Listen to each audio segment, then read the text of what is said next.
Hello everyone, চলে আসছি নতুন একটা রেসিপি নিয়ে। আজকে লাউয়ের কোপ্তা বানাবো একটু অন্যভাবে, সবার থেকে একটু অন্যভাবেই বানাবো।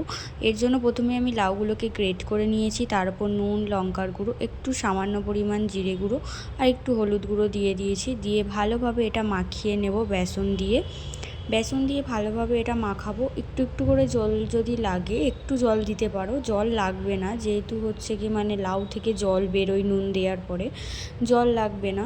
আমার তো লাগেনি, যদি লাগে একটু সামান্য পরিমাণ দিও।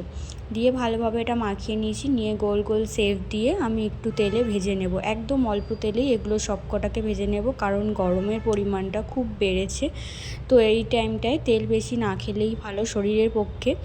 এরপরে আমি ভালোভাবে দুপাল লাল লাল করে ভেজে নিচ্ছি। লাল লাল করে ভাজা হয়ে গেলে একটু মরমরে যখন হয়ে যাবে দেখতে পাবে, আর কালারটা একটু চেঞ্জ হয়ে আসবে, তখন আমি তুলে নিয়েছি। নিয়ে দুটো তেজপাতা দিয়ে দিয়েছি, দুটো লবঙ্গ আর পেঁয়াজ দিয়ে দিয়েছি, আদা রসুনের পেস্ট আর একটু একটু করে একদম রসুনকে কুচিয়ে রাখছিলাম সেগুলো দিয়ে যখন আদা রসুনের গন্ধটা চলে গেছে, তখন আমি নুন, লঙ্কার গুঁড়ো, হলুদ গুঁড়ো, একটু গরম মশলা দিয়ে ভালোভাবে এটা নাড়িয়ে চাড়িয়ে নিয়েছি। আমি পেঁয়াজগুলো কিন্তু একদমই পাতলা কেটেছি, তোমরা দেখতেই পাচ্ছ। এটা জল দিয়ে অল্প করে জল দেবো, দিয়ে এটা কষিয়ে নেবো ভালোভাবে যতক্ষণ না তেল ছাড়বে। তারপর একটু ধনেপাতা ফ্লেক্স দিয়ে দেবো, দিয়ে ভালোভাবে এটা নাড়িয়ে চাড়িয়ে যতক্ষণ না জল একটু শুকিয়ে যাচ্ছে ততক্ষণ আমি এটা ভালোভাবে নাড়িয়ে চাড়িয়ে নেবো। নেওয়ার পরে এখানটায় আমি সস অ্যাড করব।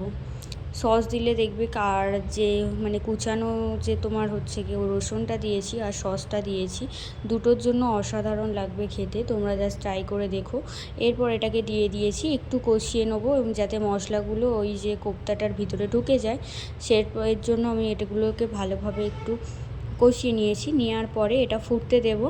ফোঁটা দেওয়া হয়ে গেলে এটা ফোটানোর জন্য আমি বসিয়ে দিয়েছি। দেখতেই পাচ্ছ এটা জল শুকিয়ে গেছে, আমি অফ করে দিয়েছি। এটা কত সুন্দর দেখতে লাগছে, খুব সুন্দর লাগে খেতে। এরকমভাবে ট্রাই করে দেখো, ভালো লাগলে লাইক, কমেন্ট, শেয়ার করে দেবো। আজকের রেসিপিটা এই পর্যন্তই, টাটা।